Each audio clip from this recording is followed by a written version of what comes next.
Hey guys, I'm on 722 here. Today we're playing Getting Over It with Bennett Foddy. So I was recommended this game. It looks like a horror game, judging by accent and stuff. Oh god. Whoa. Whoa. Alright, so I'm guessing this is how we move. Alright. What are we supposed to do?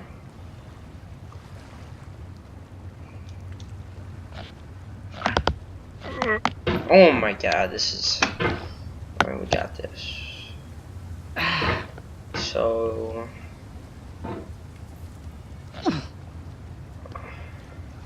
Let's get over this tree real quick, boys. Let's push this out. Ah, let's go! I'm a god at this game. Isn't that a horror game?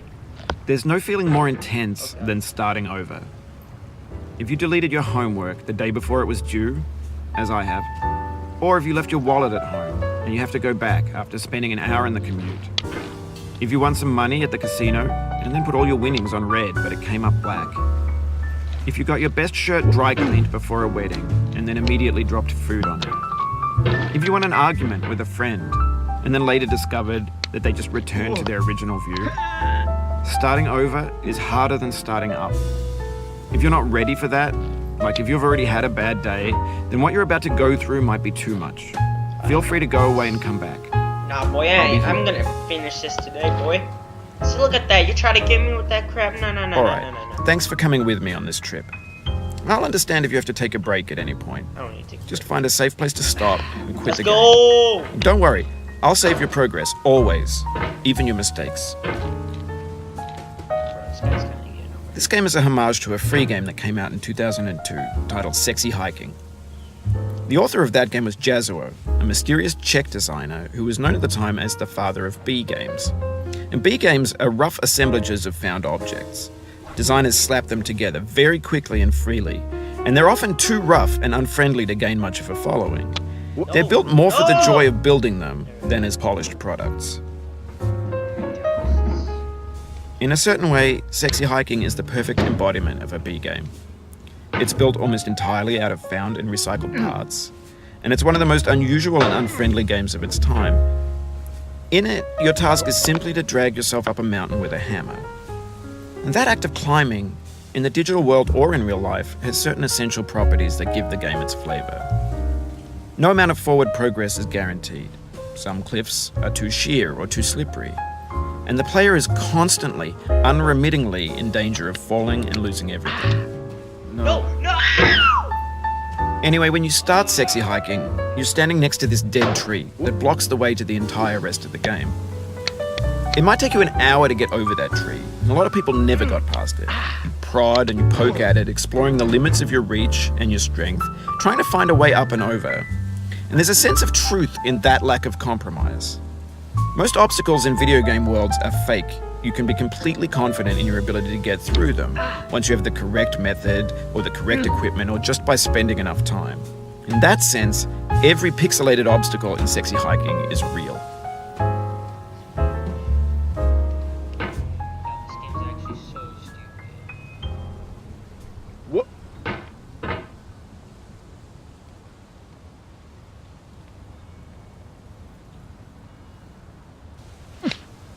Let's go! Stop.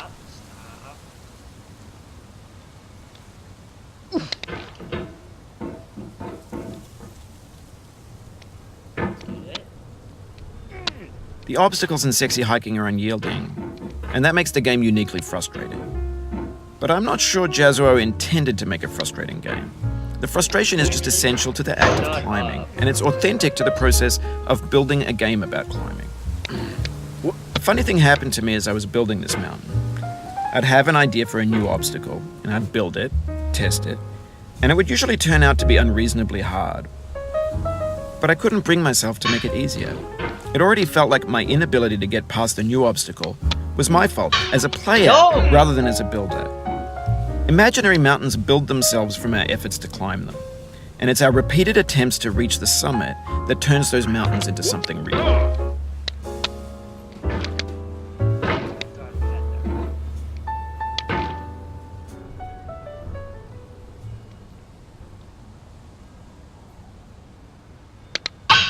Let's get it.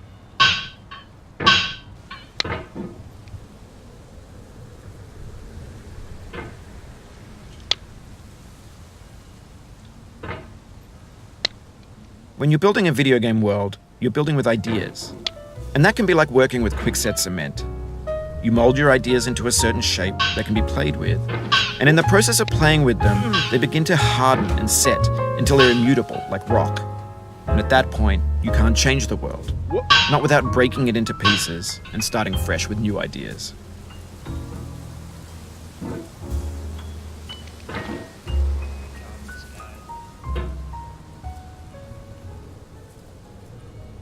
Oh my god!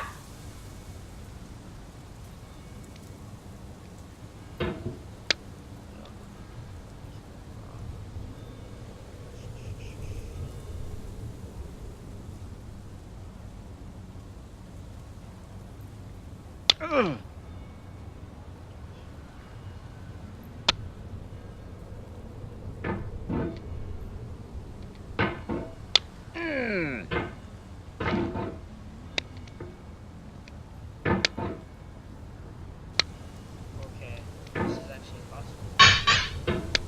Come on.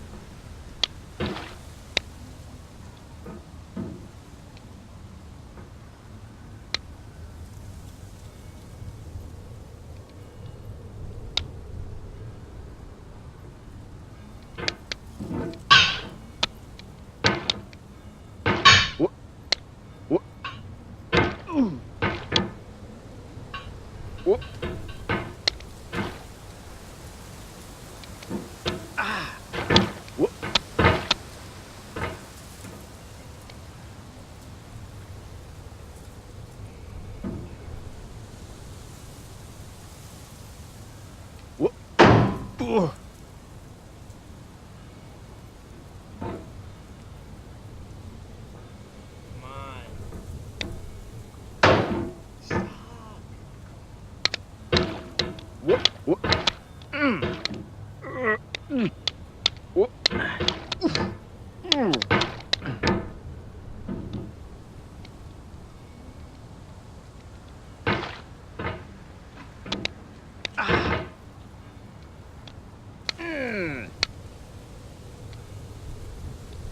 No, no, no!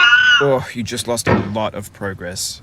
That's a deep frustration, a real punch in the gut. Done.